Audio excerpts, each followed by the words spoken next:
Assalamualaikum warahmatullahi wabarakatuh. Waalaikumsalam warahmatullahi wabarakatuh. Perkenalan diri, nama saya M. Rafli Pradana dari Prodi Mekanisasi Pertanian Politeknik Negeri Lampung, dan ini kawan saya.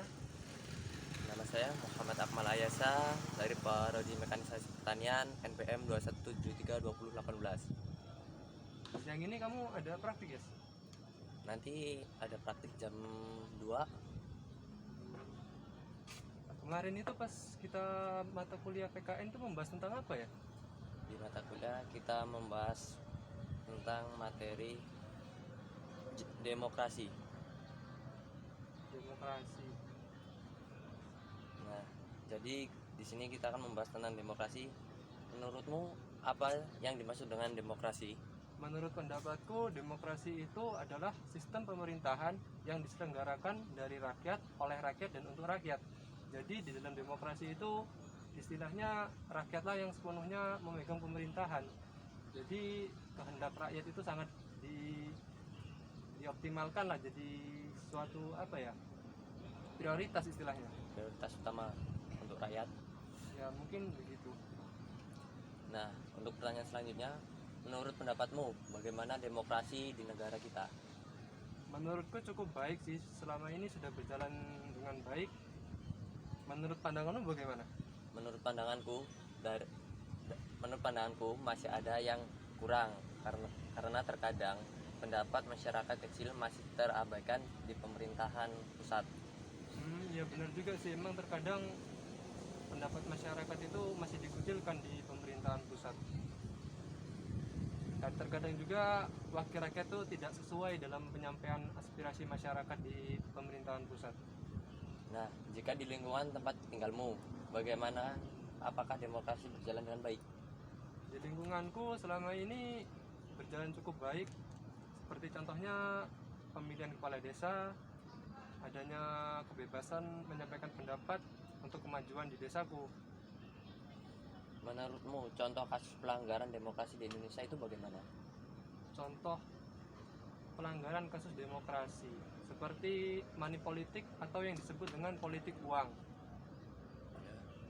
Terus ada lagi dalam setiap pelaksanaan pemilu dengan memanfaatkan masalah ekonomi masyarakat yang cenderung rendah, maka mudah bagi mereka diperalat. Politik uang atau politik perut adalah suatu bentuk pemberian atau janji menyuap.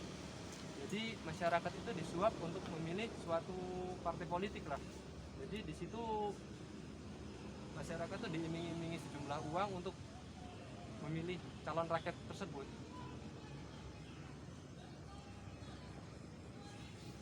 Pendapat.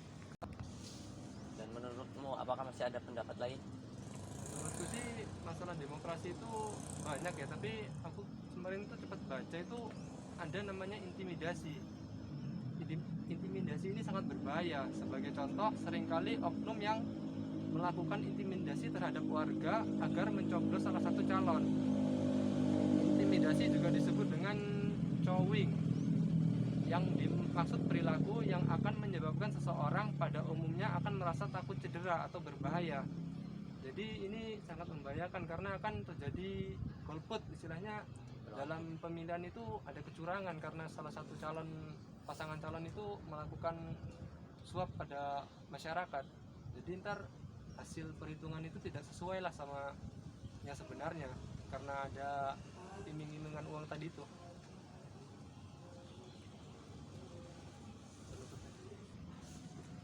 Menurut pendapatmu demokrasi di negara kita tahun lalu bagaimana, Yas? Demokrasi Indonesia di tahun 2020 itu ini ya, Jokowi yang disebut sebagai man of the people. Kini tak sedikit dari para pendukungnya yang kecewa. Jokowi menjadi presiden yang terpencil dan jauh dari rakyatnya, terkepung dan tersandra oleh kelompok bangsawan baik kalangan elit bisnis maupun elit politik. Ben Bland menjuluki Jokowi man of contradiction. Pemerintahan Jokowi merupakan rezim yang penuh dengan kontraksi dan berlawanan dengan wajah Indonesia yang modern. Jadi di situ presiden itu termasuk ada kesalahpahaman ya sama rakyat. Jadi rakyat itu salah paham terhadap presiden Indonesia, begitu. Ya mungkin contohnya seperti itu, tidak bisa dikatakan semua hal seperti itu sih. Nah, saya ingin bertanya, contoh demokrasi nih ya yang ada di keluarga Anda. Di keluarga aku sih demokrasi sudah berjalan baik ya, seperti pilihanku sekarang kan dari dulu lulus dari SMK itu aku memang sudah mendapatkan ingin melanjutkan kuliah. Jadi kuliah ini tidak ada keterpaksaan. Jadi ini adalah pendapatku kemauanku sendiri, tidak ada paksaan dari orang tua. Dan di keluargaku juga memang pendapat itu sangat dihormati. Jadi seluruh anggota keluarga itu saling bertukar pendapat lah istilahnya. Oh begitu jadinya. Apakah Nah, bagaimana nih catatan untuk pilkada pandemi tahun lalu nih ya buat Anda di tahun 2020 yang tahun lalu gimana? Catatan untuk pilkada di pilkada pandemi di tahun 2020. Pilkada 2020 seharusnya bisa ditunda ke 2021 dengan Perpu nomor 2 tahun 2020. Tidak ada political will dari Jokowi. Ini persoalan politis. 70 lebih cakada positif COVID, banyak yang meninggal, dan 100 petugas KPU positif COVID juga di tahun itu.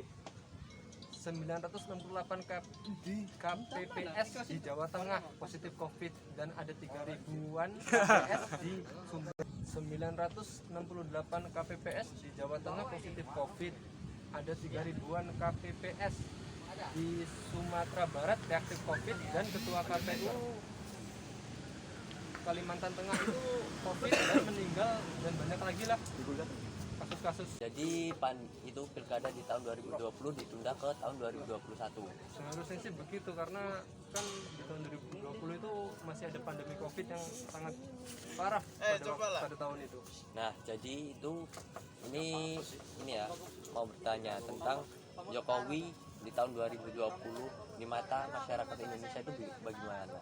Menurut Anda sendiri? Jokowi di tahun 2020 di mata Indonesianis.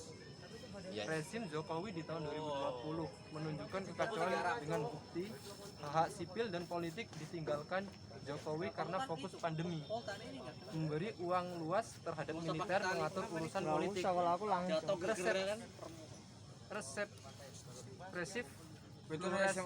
rezim Jokowi. Family dinasti, Jokowi menciptakan dinasti politik dengan mengizinkan anak dan mantu bertarung di pilkada di tahun 2020 sepertinya pada tahun itu.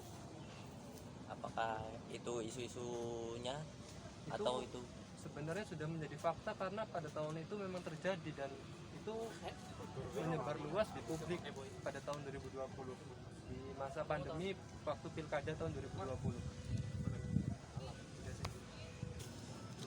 Nah, terima kasih atas jawaban yang Anda berikan kepada saya ataupun semuanya. Semoga bisa menginspirasi atau ilmu buat saya. Saya akhiri.